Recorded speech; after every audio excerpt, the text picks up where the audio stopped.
जी, professor Ravikant साहब आ गए। मैं प्रोफेसर रविकांत साहब से एक प्रोफेसर साहब बात ये हो रही है कि 1990 में जब मंडल कमीशन आया, उसके बाद देश की राजनीति में बिल्कुल साफ दिखाई दिया कि एक बैकवर्ड का एक दबदबा हो गया, और खास करके राज्यों में नेतृत्व अब उनके हाथ में हो गया। वो हर जगह उनका नेतृत्व है, और अच्छी बात भी है। अब ऐसा लगता है कि ये जो पिछले 1-1.5-2 साल से बहुत कस के बार-बार हर मंच से, खास करके राहुल गांधी कह रहे हैं कि जातिगत जनगणना उसको लेके, और बिहार ही एक ऐसा राज्य है जिसने जातिगत सर्वेक्षण करा दिया। उसके जो डेटा हैं वो भी रिलीज हो गए, मतलब सब जगह आ गए। अब उसमें बिहार में 19.65 करीब 20% दलित आबादी है वहां के, अभी के जो लेटेस्ट सर्वेक्षण है। ऐसे में अब ये समय, मुझे ऐसा लगता है कि जैसे 90 के बाद आप बैकवर्ड उसको नहीं रोक सकते थे, उसी तरह से अब शायद आप ये जो टोकनिज्म करते थे कि भाई आपका रिप्रेजेंटेशन है 243 में 38 सीटें हैं, 38 सीट पे जाइए, चुनाव लड़ लीजिए, आप लोग आ जाइए। लेकिन वो अब रिप्रेजेंटेशन की जगह अब शायद इस समय है कि अब वो भागीदारी चाहिए। They want parts. अब वो पार्टिसिपेशन को आप रोक नहीं पाएंगे। और बिहार, चूंकि ये एक ही जगह सर्वेक्षण के आंकड़े में आ रहे हैं, ये पहला टेस्ट केस है इस समय देश में जहां पे दलित का रिसर्जेंस कितना हो पाएगा नहीं हो पाएगा, मैं इस पे जरा आपसे समझना चाह रहा हूं कि it's a matter of time. ये 2 साल लगेगा, 4 साल लगेगा, लेकिन अब रोकना, इनको बेवकूफ बना के रखना मुश्किल होगा। प्रोफेसर साहब, देखिए, इसमें कोई दो राय नहीं है कि राहुल गांधी का ये कदम बहुत महत्वपूर्ण है और एक तरह से मास्टर स्ट्रोक है बिहार की राजनीति के लिए। लेकिन आपने जो सवाल किया कि ये कितना समय लगेगा बिहार की राजनीति में, वो एक था कि उत्तर प्रदेश से सटा हुआ बिहार है और बिहार की राजनीति में पहले से भी दलित असर्शन रहा है। दलितों की एक राजनीतिक भागीदारी महत्वपूर्ण रही है। उसमें बाबू जगजीवन राम को आप याद कर लें तो एक वो विरासत है कांग्रेस की। इधर रामविलास पासवान से होते हुए और जीतन राम मांझी तक अभी चिराग पासवान है, तो एक लीडरशिप वहां पे रही है, दलितों की राजनीतिक भागीदारी रही है, असर्शन रहा है। कांग्रेस पार्टी पिछले 3 दशक से जो स्ट्रगल कर रही है और लगातार वो प्रयोग कर रही है कि कैसे उस स्थिति में पहुंचा जाए। जो कांग्रेस का एक दौर था जहां खास करके दलित उसके साथ होता था, मुस्लिम उसके साथ होता था और अपर कास्ट, हालांकि केवल ब्राह्मण कहा जाता है लेकिन मुझे लगता है कि अपर कास्ट पूरा रहता था। अब आज की तारीख में जब पिछले 3 दशक में जो सोशल जस्टिस की पॉलिटिक्स हुई, उसमें आपने कहा कि ओबीसी की तमाम लीडरशिप पैदा हुई, ये बात सही है। दलितों की भी लीडरशिप इस बीच में पैदा हुई, लेकिन इस समय सबसे ज्यादा वैक्यूम जहां है वो दलित पॉलिटिक्स ही है। उत्तर प्रदेश में मायावती की जो स्थिति है, या बिहार में आप देख लीजिए तो बिहार में जो चिराग है, चिराग का कोई खास प्रभाव नहीं दिखता। नौजवानों में वो भी केवल पासवान समाज के नौजवानों में उनकी एक लोकप्रियता है। जो रविदासिया समाज है जहां से खुद राजेश राम आते हैं, राजेश कुमार आते हैं, उसमें भी कोई लीडरशिप उस तरह की नहीं है। तो एक लीडर वहां से निकालना, और देखिए ये तो हर राजनीतिक दल के साथ होता है, लीडर बनाना बहुत कठिन भी होता है लेकिन बहुत आसान भी होता है। राहुल गांधी ने जो नाम आगे बढ़ाया, और अगर वो चाहें तो वो बहुत बड़ा लीडर भी बना सकते हैं। जैसे जो निर्णय लेने की स्थितियां हैं वो अगर उनके पास हों, और कई बार अगर राहुल गांधी उनको प्रमोट करते हैं तो ऑब्वियस है कि वो एक नए लीडर के रूप में उभर सकते हैं। जहां 20% है दलित, उसमें भी जो मैंने देखा है बिहार में, पासवान समाज भी बंटता है, मुसहर समाज भी बंटता है, लेकिन ये जो जिस समाज से आते हैं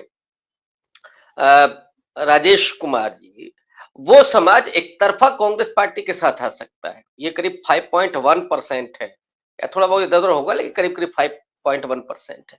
ये प्लस जो वोट इधर उधर बंटता है उसमें से भी एक हिस्सा मिल सकता है। और एक बड़ा मैसेज है कि राहुल गांधी जो कहते हैं, राहुल गांधी सामाजिक न्याय की बात कर रहे हैं, दलितों के अधिकारों की बात कर रहे हैं, और कल का जो वीडियो है उनका सुखदेव थोराट के साथ, उसमें खुले तौर पर महाड़ आंदोलन की बात करना, बाबा साहब अम्बेडकर के योगदान को, और ये कहना कि उनका जो संघर्ष है, उनका जो संकल्प था, उनका जो सपना था, उसको पूरा करने की जिम्मेदारी हमारी है, ये कहना अपने आप में दर्शाता है। और अभी जो दलितों के भीतर जो चेतना है, मैं समझता हूं कि इस देश में खास करके जो वंचित पिछड़ा समाज है, उसमें सबसे ज्यादा, आप चाहे राजनीतिक चेतना कहें या समाज को लेकर के चेतना, वो सबसे ज्यादा दलितों में है। ओबीसी बड़ा समाज है, लेकिन बिखराव थोड़ा ज्यादा है उस वजह से। तो अगर राहुल गांधी ने ये दिया है, आप कल से ही देखिएगा, देख रहे होंगे कि लगातार इस बात की तारीफ हो रही है, राहुल गांधी को लेकर के लोगों की उम्मीदें बढ़ी हैं कि नहीं, जो कह रहे हैं वो हो रहा है। तो बिहार की राजनीति में भी महत्वपूर्ण होगा, और इसके अलावा आसपास भी इसका असर जाएगा। बिहार में मुझे लगता है कि थोड़ा वक्त जरूर कम है, लेकिन इस बीच में अगर राहुल गांधी राजेश कुमार को थोड़ा प्रमोट करते हुए देखते हैं, क्योंकि आप और हम सब गांवों से जुड़े हुए हैं, और सिंह साहब आप तो उस राजनीति से भी जुड़े रहे हैं, आपने परखा है गांव के लोगों को। गांव में चलता क्या है कि अगर आप एक बार किसी नेता के साथ, मान लीजिए राहुल गांधी के साथ राजेश कुमार 2-4 बार दिख जाए, तो गांव का जो दलित है वो कहेगा कि साहब बहुत नजदीकी संबंध है, अब तो जो चाहे वो हो सकता है।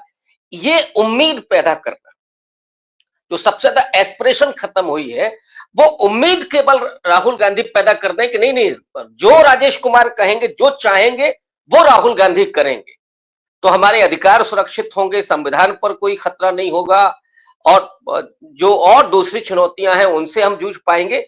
ये अगर हो जाता है तो इसमें कोई दो राय नहीं कि बड़ा बिहार में कांग्रेस पार्टी को लाभ मिलेगा, पार्टी के स्तर पर भी, और आसपास के राज्यों में भी इसका मैसेज तो गया ही है। जैसे उत्तर प्रदेश में बैठा हूं हम और आप, हम लोग जानते हैं कि उसका एक बड़ा मैसेज गया है। जी, मैं प्रोफेसर साहब एक चीज, अब प्रोफेसर रविकांत मैं आपसे अंतिम में समझ लूं, एक नई चीज शुरू हुई है, और वो मैं खुद, मतलब मैं इधर बिहार के जब उसमें जा रहा हूं, अब वो करीब 20% जो दलित उनको बांटने की कोशिश हो रही है। वो 5 है, वो 3 है, वो 2 है, वो 1 है, वो, अरे भाई अगर वहां पे सब कास्ट हैं तो क्या ब्राह्मणों में सब कास्ट नहीं है? सरयू पारी और कानिकोज नहीं है? फिर उसमें कितना हिस्सा नहीं है? राजपूतों में सब कास्ट नहीं है? वैश्यों में? मतलब ये मुझे लगता है कि एक, आप अगर अभी देख लो सबके उस पर टिप पे है कि पासवान इतने हैं, चमार इतने हैं, ये इतने हैं, ये साहब वो एक जगह नहीं वोट देंगे। आपको लार्जर उसमें जब बात इस समय है, तो क्या आपको लगता है, क्योंकि बिहार में ये अजीब सा एक्सपेरिमेंट है कि 35 साल में 200 दिन जीतन राम मांझी हैं, बाकी 34 साल बैकवर्ड ही कोई चीफ मिनिस्टर है। तो क्या आपको लगता है कि ये लार्जर उसमें अगर ये बात होगी तो दलित भी आपस में बटेंगे, कि दलित एक जगह इतना समझते हैं कि भाई हम एक हैं, जो कहते हैं ना बटोगे तो कटोगे, जो बीजेपी का हुआ है, बटोगे तो फिर ताकत नहीं मिलेगी। ये जो एक बांटने की कोशिश हो रही है, इस पे मैं एक टिप्पणी आपकी चाहता हूं। देखिए, आपने बिल्कुल ठीक कहा, और मुझे लगता है देखिए, जो सत्ता में जातियां रह लेती हैं उनमें एकता ज्यादा आ जाती है। जैसे आप कह रहे हैं ना कि ब्राह्मण, बल्कि ब्राह्मण एक रहता है इस मामले में, और ब्राह्मण ठाकुर में विभाजन हो सकता है, लेकिन जहां मामला ओबीसी और एससी का आएगा तो वहां वो एक हो जाएंगे। ये बहुत सारे विभाजन और बहुत सारी एकताएं समय और परिस्थितियों के अनुकूल होती है। जो कमजोर समाज है, जिसके भीतर पॉलिटिकली एस्पिरेशन पैदा हो रही है, उनमें ज्यादा टकराव है। सच्चाई यही है। तो उनमें कि हमारा प्रतिनिधित्व है कि नहीं है, ये बड़ा सवाल है। और ये बिहार में भी होगा, ये यूपी में भी होता है, हम सब जानते हैं कि होता है और होगा, इससे हम इनकार नहीं कर सकते। हाँ, ये जरूर है कि जो राहुल गांधी का प्रभाव है इसमें, सिर्फ राजेश कुमार के बूते आपको मुसहार और पासवान ये नहीं मिलेगा, वो मिलेगा राहुल गांधी के इस कदम के वजह से, कि देखिए उन्होंने सोचा अब एक को ही बनाया जा सकता है, 2 को तो नहीं बनाया जा सकता, 3 को तो नहीं बनाया जा सकता, लेकिन उन्होंने किसी दलित को बनाया है, तो ये राहुल गांधी के प्रभाव से और आ सकता है। लेकिन राजेश कुमार की जाति समूचे स्तर पर आ सकती है, एक बड़ा, क्योंकि वहां कोई दूसरा और लीडर है भी नहीं किसी दूसरी पार्टी में। जैसे चिराग पासवान के यहाँ, चिराग पासवान को नौजवान वोट करेगा, लेकिन जो वयस्क है, जो बुजुर्ग है, वो कांग्रेस की तरफ आ सकता है, इस वजह से कि देखिए राहुल गांधी ने ये किया, वो राजेश कुमार की वजह से नहीं। अब मैं यूपी का बता दूं, ये हम लोग बात करते रहे, मैं आपको कहिए नाम लेकर के बता दूं कि कौन बनने जा रहा है। और जो आपने अभी कहा था ना कि राहुल गांधी की वजह से नहीं, मोदी से ज्यादा जातिगत राजनीति कोई नहीं जानता इस देश में। मैं ये बहुत खोल करके कह रहा हूं। हाँ, ये जरूर है कि दलित को मुख्यमंत्री नहीं बनाएंगे, वो अध्यक्ष बना देंगे, प्रधानमंत्री नहीं बनाएंगे कभी। ये कांग्रेस कर सकती है। कांग्रेस ने 6 मुख्यमंत्री बनाए दलित, ये एक फर्क है। और कांग्रेस जो है अभी भी वही 90 के दशक में पॉलिटिक्स कर रही है। इस मामले में उत्तर प्रदेश में प्रदेश अध्यक्ष बनेगा दलित, बनेगा पासी बनेगा, और 99% कौशल किशोर बनेंगे, 99%। और ये हो चुका है। मैं आपको एक्सपेरिमेंट बताऊं, पिछली बार कोई नेशनल डे था, मुझे भी याद नहीं आ रहा, 26 जनवरी था या 15 अगस्त था, जब नरेंद्र मोदी केवल कौशल किशोर को लेकर के गए थे, उस आदमी के चुनाव हारने के बाद, लोकसभा की ठीक बात, वो कर चुके हैं प्रयोग, उनकी निगाह में है कि हमें कौशल किशोर को क्या बनाना है। ये नेता बनाना तो नरेंद्र मोदी को आता है, इसमें कोई दो राय नहीं। हम उनकी आइडियोलॉजी से सहमत नहीं है, हम उनकी सत्ता की राजनीति से सहमत नहीं है, लेकिन जो मुखौटों की राजनीति ही हम कहें, प्रतिनिधित्व तो नहीं है वो सर, मुखौट, उसको बेहतर नरेंद्र मोदी जानते हैं। इसलिए उत्तर प्रदेश में जाटव नहीं बनाएंगे, और अगर कांग्रेस बनाती तो जाटव ही बनाती, इसके पहले बनाया ना। इसलिए मैंने कहा कि कांग्रेस को ये अकल नहीं है। कांग्रेस अभी भी 90 के दशक में खेलती है, ये बिल्कुल अलग अकल नहीं है। वो अगर उत्तर प्रदेश में दलित ले आएंगे तो ब्रजलाल खाबरी को लेके आए थे, जिसका 10% वोट आपको नहीं मिलेगा, वो तो मायावती के साथ ही जाएगा। बिहार में इसलिए वो अच्छा है क्योंकि बिहार में रविदासिया समाज का कोई और दूसरा लीडर नहीं है, और ये बाबू जगजीवन राम की परंपरा, इसलिए वो सही है कदम। उत्तर प्रदेश में नहीं। उत्तर प्रदेश में मुझे जहां तक लगता है कि पासी लेके आएंगे नरेंद्र मोदी, और उसमें 99% कौशल किशोर। ये एक फर्क है, ये एक फर्क है, ये समझना पड़ेगा। और नरेंद्र मोदी इस पर खेलेंगे। मैं प्रोफेसर एक छोटा सा प्रश्न इसलिए पूछ लूं क्योंकि वो मेरे मन में है और दर्शकों के मन में भी। देखिए, ऐसा है कि आज मुस्लिम जो वोटर है, वो पहले एक समय था जब वो कहता था कि जो बीजेपी को हराएगा या जो ज्यादा मजबूती से लड़ रहा होगा हम उसको वोट दे देंगे, इस तरह का एक जनरल होता था, हम लोग भी देखे हैं। लेकिन इस बार जब का 2024 का चुनाव आया तो ऐसा इंडिकेशन दिया गया कि हम कांग्रेस के पीछे खड़े हो गए हैं, और कांग्रेस की चाहे जमानत जब्त हो चाहे वो हो, और वो भी एक प्रेशर का काम किया कि अखिलेश यादव समाजवादी पार्टी को उनके साथ आना पड़ा।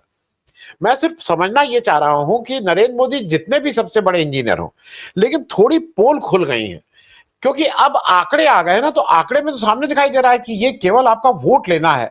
जो मैं हरदम कहता हूं कि मंदिर के बाहर बैठ के ढोलक तो बजाओ, मंदिर के अंदर खबरदार मत आना। तो वो वाला चीज है कि वोट तो दो, लेकिन भागीदारी हम तुम्हें नहीं देंगे, ये भी अब धीरे धीरे स्पष्ट होता जा रहा है। तो ऐसे में मोदी जी को इतना आसान होगा इनको रोकना? देखिए, जब हम लोग बिल्कुल सतह की राजनीति की बात करते हैं, गांव की गिराव की बात करते हैं, वहां गांव के लोगों का काम क्या होता है, इतनी जरूरत होती है, थाने की जरूरत होती है, तहसील की जरूरत होती है, थोड़ा नेताजी हमारे घर आ गए, ये बहुत बड़ी बात होती है, बहुत बड़ी प्रतिष्ठा की बात होती है। तो जो वक्त पर काम आता है नेता, लोग उसी के साथ खड़े होते हैं।